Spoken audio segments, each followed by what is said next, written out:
ETF index mutual funds నేర్చుకుని stock మార్కెట్లో రాణించాలనుకుంటున్నారా? వెంటనే ఈ నెంబర్కి కాల్ చేయండి. నమస్కారం. ఈరోజు మనతో psychologist and life coach Nagireddy గారు ఉన్నారు. ఈ నవే డేస్లో ఎక్కువగా ఎమోషన్స్ అనేవి మారుతూ వస్తూ ఉన్నాయి. అసలు ఎమోషన్స్ ఎన్ని టైప్స్ ఉంటాయి, ఎమోషన్స్ వల్ల మనము ఎలాంటి ఇబ్బందులను కూడా ఎదుర్కొనే అవకాశాలు ఉంటాయి అనే దానిపైన మనం ఒక్కసారి ఆయన అడిగి తెలుసుకునే ప్రయత్నం చేద్దాం.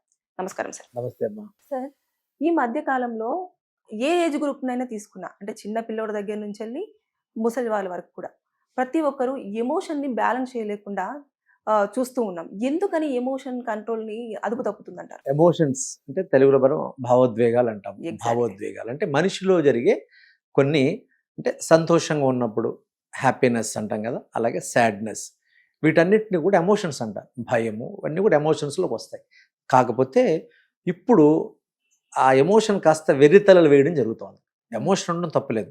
ఏదైనా ఒక స్వీట్ తిన్నాడు, చాలా హ్యాపీగా ఫీల్ అవుతాడు, ఆనందంగా ఫీల్ అవుతారు కదా.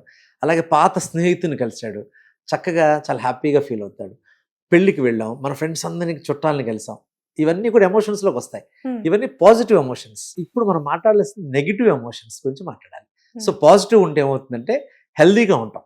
ఎప్పుడైతే పాజిటివ్ ఎమోషన్ అంటే షేక్ హ్యాండ్ ఇవ్వడం కానీ, ఆలింగనం చేసుకోవడం అంటే కౌగిలించుకోవడం కానీ, ఇవన్నీ చాలా కాలం తర్వాత మనం కలిసినప్పుడు కలిగినటువంటి ఆ మధ్యలో కెమిస్ట్రీ ఏదైతే ఉందో, అది ఆడ మగ చిన్నపిల్లల పెద్ద పిల్లల పక్కన పెట్టేయండి, ఎవరైనా సరే అద్భుతమైనటువంటి ఒక ఎమోషన్.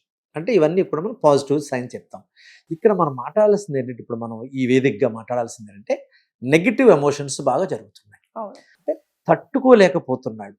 ఒకటి ఏదైనా ఇప్పుడు ఆనందం అంటే పుట్టినరోజు సెలబ్రేషన్ చేసుకోవచ్చు, కేక్ కట్ చేసి అక్కడ దాకా వ్యవహారం బాగానే ఉంది. ఓవర్ ఎమోషన్ అవ్వడం జరిగేది ఏంటంటే ఆ కేక్ను మొహం మీద కొట్టేయడం, లేదా ఆ వ్యక్తిని రకరకాల విన్యాసాలు చేయించడం, ఏదో ఈ మధ్య మనం చూస్తున్నాం. అంటే ఇండైరెక్ట్గా ఏమవుతుంది, పిచ్చి తలకెక్కడం అన్నట్టుగా ఆ కార్యక్రమాన్ని సెలబ్రేషన్ ఈజ్ వెరీ ఇంపార్టెంట్. సెలబ్రేషన్లో ఒక పాజిటివ్ వైబ్రేషన్ ఒకటి ఉండాలి, ఇట్స్ గుడ్. కానీ ఆ సెలబ్రేషన్ ద్వారా ఏం జరుగుతుందంటే అక్కడ మిగిలినవన్నీ కూడా కెమికల్సే కదండి. కేక్ విషయం పక్కన పెట్టేస్తే ఆ పక్క నుంచి స్ప్రే చేయడం ఇవన్నీ చేస్తుంటారు. ఇవన్నీ కూడా ఏంటంటే కెమికల్స్. ఇవి హెయిర్ మీద పడిపోవడం, లేదా కేక్ని పెట్టేయడం, అనీజీగా ఫీల్ అయిపోయింటే కొందరికి హాస్పిటల్ పాలయ్యాడు లేటెస్ట్గా. అంటే ఆ కేక్ మొత్తం రాసేస్తే ముక్కులోకి వెళ్ళిపోయింది, బ్రీత్ ప్రాబ్లం వచ్చింది. ఒక్క 20 minutes లేట్ అయితే ఆ అబ్బాయి చనిపోయేవాడు. అంటే ఇక్కడ ఏం జరుగుతుంది, అతి ఎక్కువ చేయడం అనేది ప్రమాదం. అది పాజిటివ్ ఆర్ నెగిటివ్ ఎమోషన్ అయితే. సో పాజిటివ్ ఎమోషన్కి వచ్చేటప్పటికి కొద్దిగా మనకు రిలాక్సేషన్ ఉంది, కానీ నెగిటివ్ ఎమోషన్స్కి మాత్రం రిలాక్సేషన్ లేదు.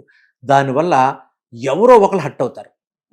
ఇంకా చెప్పాలంటే కొన్ని సందర్భాల్లో సూసైడ్ వరకు కూడా వెళ్ళిపోతారు. మనం చిన్నప్పుడు మాట్లాడేవాళ్ళ మాట అక్కడక్కడ మీరు వింటుంటారు, అరే నన్ను ఎన్ని దెబ్బలు కొట్టినా పర్వాలేదు కానీ ఒక మాట అంటే పడను మాట అంటే.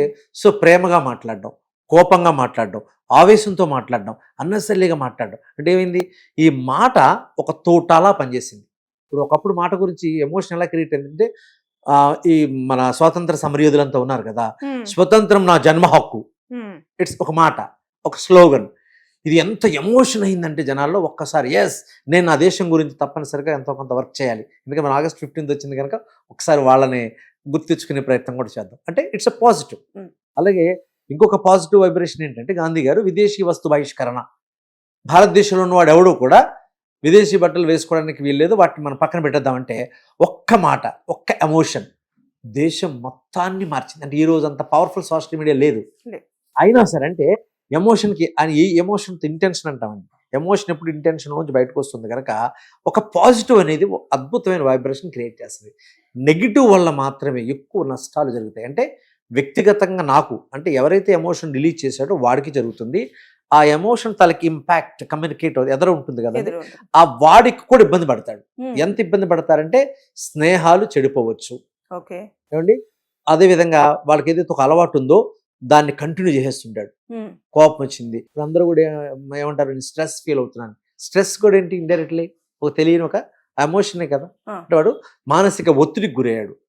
అంటే అతిగా ఆలోచించడం కానీ, అస్సలు ఆలోచించగా ఉండటం కానీ, అతిగా తినడం కానీ, అతిగా పడుకోవడం కానీ, అసలు తినకుండా ఉండడం కానీ, అంటే ఇవన్నీ ఏంటండి, ఏది ఎక్సెస్ గుర్తుపెట్టుకోవాల్సి అంటే మన ఎక్స్పెషల్లీ మన భారతదేశంలో చెప్పిన ఒక అద్భుతమైన మాట ఏంటంటే బ్యాలెన్సింగ్, సమస్థితి. ఇంకా చెప్పాలంటే కొద్దిగా చెప్పాలంటే మధ్య మధ్య అంటారు, మధ్య మధ్య మార్గం. ఎప్పుడైతే సమస్థితిలో ఉంటుందో it's a healthy, A emotion అయినా. అది స్థాయి దాటితే అది ఎమోషన్ కాదు, దాని ద్వారా జరిగే ప్రమోషన్ వేరుగా ఉంటుంది, డిస్ట్రాయ్ అవ్వడానికి అవకాశాలు ఉంటాయి.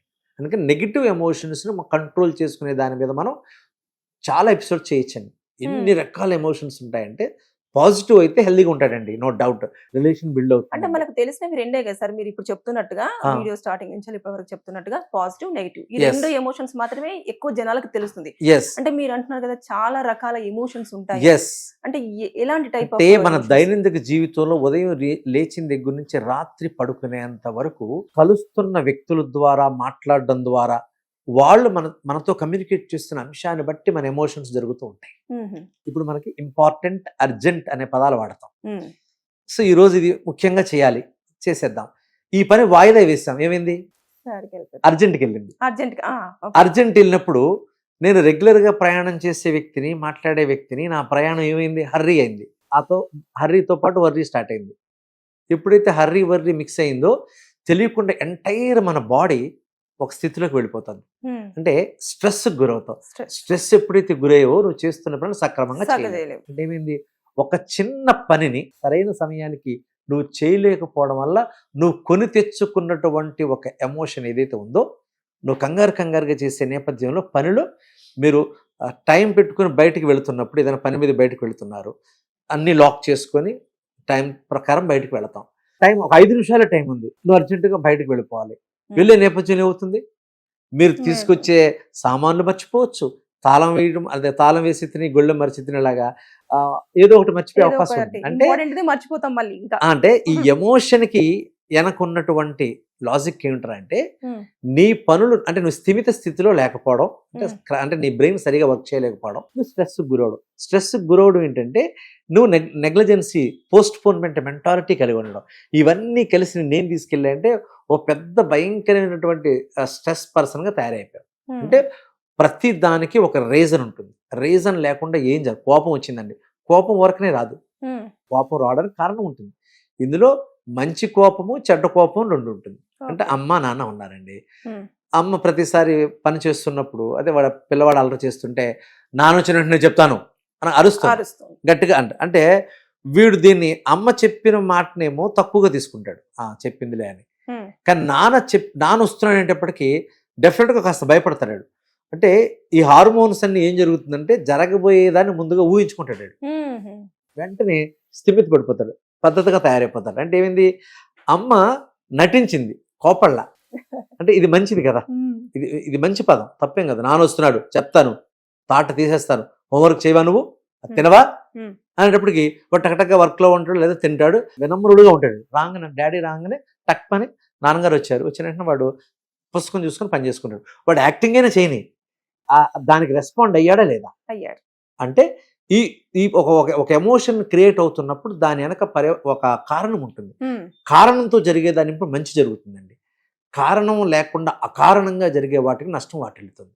ఇప్పుడు మనం లాభాలతో మాట్లాడుతూ నష్టాల గురించి కూడా మనం మాట్లాడచ్చు, ఎందుకంటే బయట అనేక రకాల సంఘటనలు జరుగుతున్నాయి కనుక మనం వాటిని గురించి కూడా మాట్లాడుకోవచ్చు. థ్యాంక్ యూ సార్, చాలా చక్కగా వివరించారు. అంటే ఎమోషన్స్ ఎన్ని రకాలుగా ఉంటాయి, అంటే మనం సందర్భాన్ని బట్టి కూడా మన ఎమోషన్ అనేది మారుతూ వస్తుందని చెప్పేసి చాలా క్లియర్గా ఎక్స్ప్లెయిన్ చేశారు. Thank you sir.